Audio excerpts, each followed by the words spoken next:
अन्नपूर्णे सदा पूर्णे शंकर प्राण बल्लभे ज्ञान वैराग्य सिद्ध्यर्थम भिक्षां देहि च पार्वती। माता च पार्वती देवी पिता देवो महेश्वरा बांधवा शिव भक्ताश स्वदेशो भुवंत्रियम। माँ अन्नपूर्णा का महाव्रत मार्गशीर्ष मास के कृष्ण पक्ष पंचमी से प्रारंभ होता है और मार्गशीर्ष शुक्ल पक्ष षष्ठी को समाप्त होता है। ये उत्तमोत्तम व्रत 17 दिनों का होता है। कोई भक्त इसे 21 दिनों तक भी करते हैं।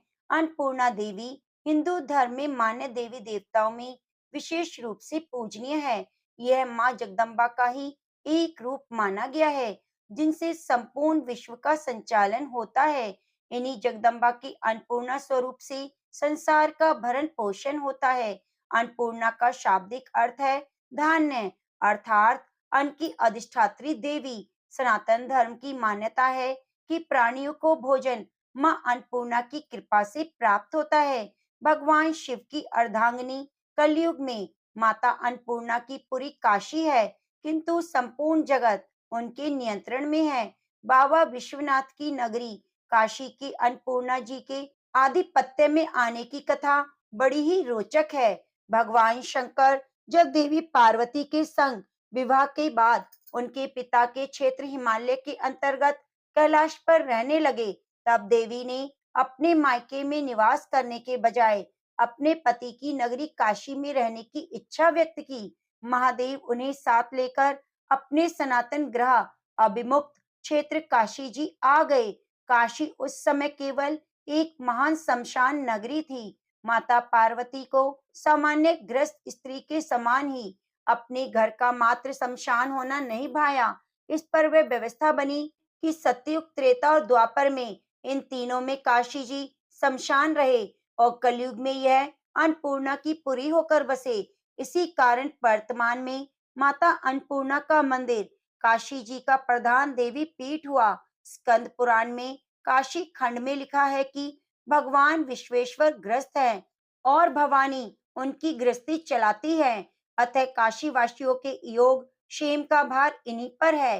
ब्रह्म वैवर्त पुराण के अनुसार भवानी ही अन्नपूर्णा है, परंतु जनमानस आज भी अन्नपूर्णा को भवानी मानते हैं।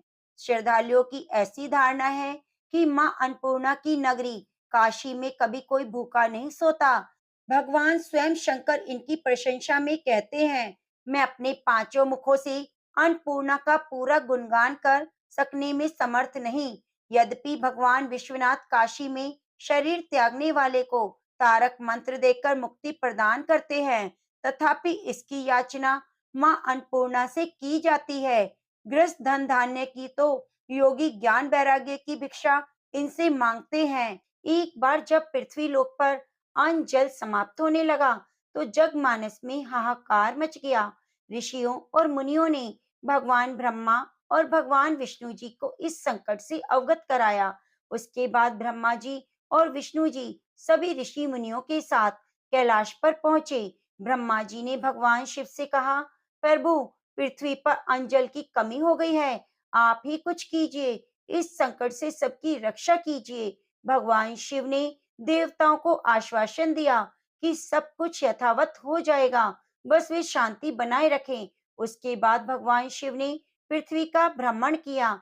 उसके बाद माता पार्वती ने अन्नपूर्णा रूप ग्रहण किया। भगवान शिव ने भिक्षु का रूप धारण करके माता अन्नपूर्णा से भिक्षा लेकर पृथ्वीवासियों में अन्न जल वितरित किया। इस प्रकार सभी प्राणियों को अन्न और जल की प्राप्ति हुई। सभी ने माता अन्नपूर्णा की जय जयकार की। तभी से प्रतिवर्ष मार्गशीर्ष पूर्णिमा के दिन अन्नपूर्णा जयंती मनाई जाने लगी। यह वह दिन था जिस दिन माता ने अन्नपूर्णा रूप में जन्म लेकर भगवान शिव को भिक्षा दी थी और माता अन्नपूर्णा की पूजा की जाने लगी। कहा जाता है, माता अन्नपूर्णा का व्रत करने से, कथा को सुनने से कभी भी घर में अन्न धन की कमी नहीं रहती, दरिद्रता दूर हो जाती है और सुख सौभाग्य की प्राप्ति होती है। तो आइए माता अन्नपूर्णा के चरणों का ध्यान करते हुए अन्नपूर्णा माता की कथा को सुनते हैं। एक समय की बात है, काशी निवासी धनंजय की पत्नी का नाम सुलक्षणा था। उसे अन्य सब सुख प्राप्त थे, केवल निर्धनता ही उसके दुख का एकमात्र कारण थी। यह दुख उसे हर समय सताता रहता।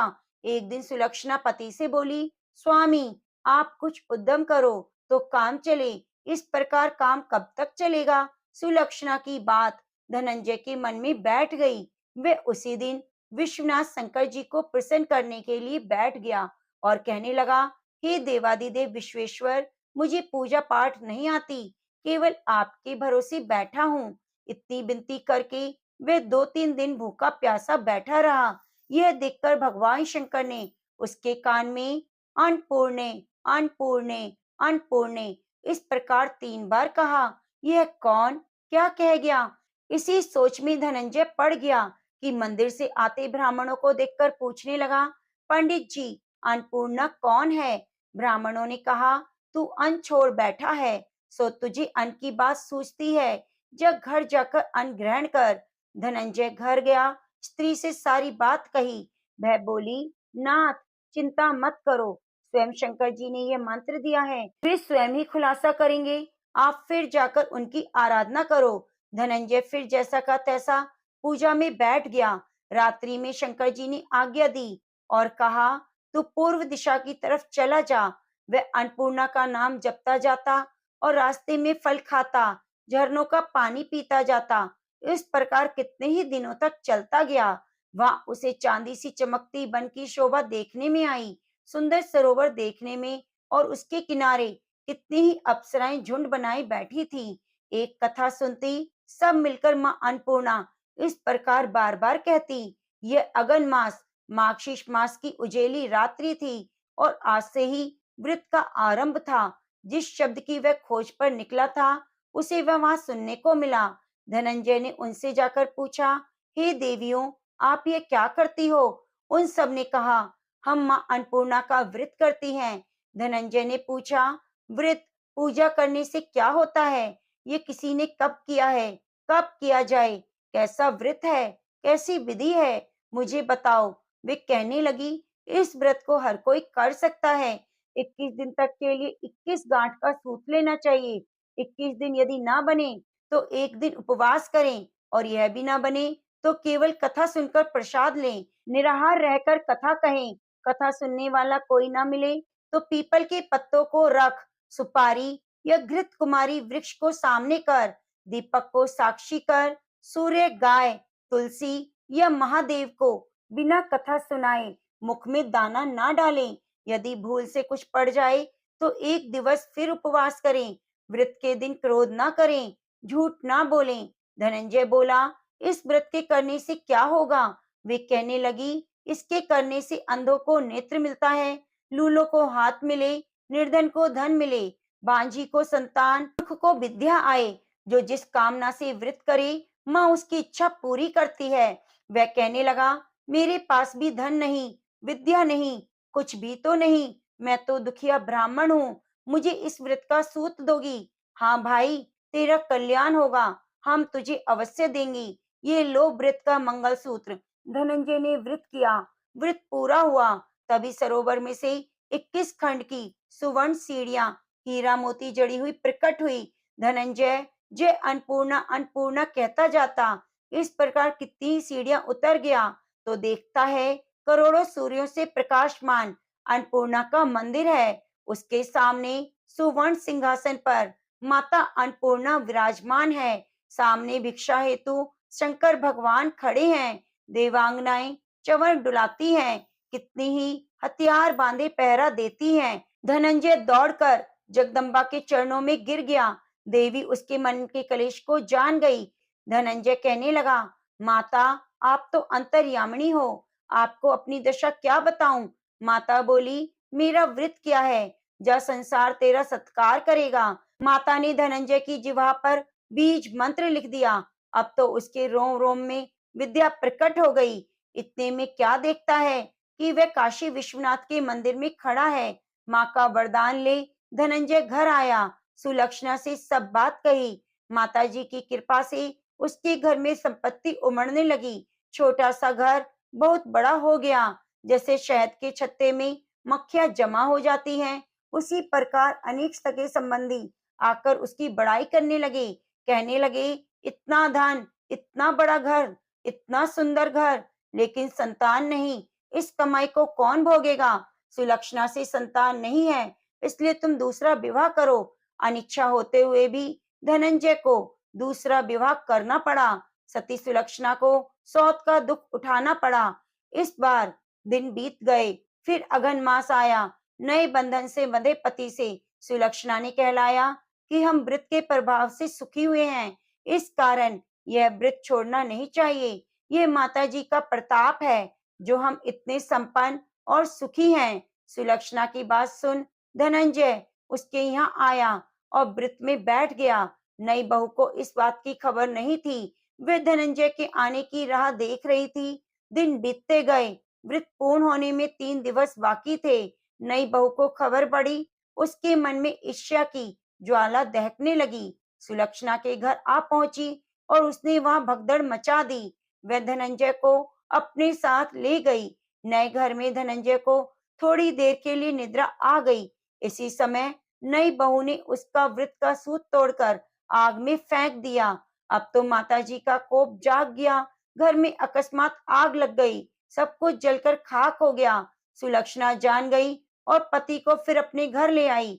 नई बहू रूठकर पिता के घर जा बैठी। पति को परमेश्वर मानने वाली सुलक्षणा बोली, नाथ, घबराना नहीं, माता जी की कृपा अलौकिक है। पुत्र कुपुत्र हो जाता है, पर माता कुमाता नहीं होती। अब आप श्रद्धा भक्ति से आराधना शुरू करो, वे जरूर हमारा कल्याण करेंगी। धनंजय फिर माता के पीछे पड़ गया। फिर वही सरोवर की सीढ़ियां प्रकट हुई, उसमें माँ अन्नपूर्णा कहकर उतर गया। वह माता जी के चरणों में रोने लगा। माता प्रसन्न हो बोली, वह मेरी स्वर्ण मूर्ति ले, उसकी पूजा करना, तू सुखी हो जाएगा। जा, तुझे मेरा आशीर्वाद। तेरी स्त्री सुलक्षणा ने श्रद्धा से मेरा व्रत किया है, उसे मैंने पुत्र दिया। धनंजय ने आंखें खोली तो खुद को काशी विश्वनाथ के मंदिर में पाया। वहां फिर से उसी प्रकार घर आया। इधर सुलक्षणा को दिन चढ़े और महीने पूरे होते ही पुत्र का जन्म हुआ। गांव में आश्चर्य की लहर दौड़ गई। इस प्रकार उसी गांव के निसंतान सेठ के पुत्र होने पर उसने माता अन्नपूर्णा का मंदिर बनवा दिया। उसमें माता जी धूमधाम से पधारी गईं। यज्ञ हुआ। धनंजय को मंदिर के आचार्य का पद दे दिया। जीविका के लिए मंदिर की दक्षिणा और रहने के लिए सुंदर सा भवन दिया। धनंजय स्त्री पुत्र सहित वहां रहने लगा। माता जी के चढ़ावे में भरपूर आमदनी होने लगी। उधर नई बहू के पिता का घर डाका पड़ा, सब लुट गया। भीख मांगकर पेट भरने लगे। सुलक्षणा ने यह सुना तो उसे बुला लिया और अपने घर में रख लिया और उनकी अन्न वस्त्र का प्रबंध कर दिया। धनंजय, सुलक्षणा और उसका पुत्र माता जी की कृपा से आनंद से रहने लगे। माता जी ने जैसे उनके भंडार भरे, वैसे सबके भरना। तो प्रेम से बोलो, माँ अन्नपूर्णा की जय। हे माता अन्नपूर्णा, आपकी जो कथा को कहे सुने, हुंकारा भरे, उनकी सदैव मनोकामनाओं को पूरी करना, घर में धन लक्ष्मी के भंडारे भरना। तो प्रेम से बोलिए, माँ अन्नपूर्णा की जय।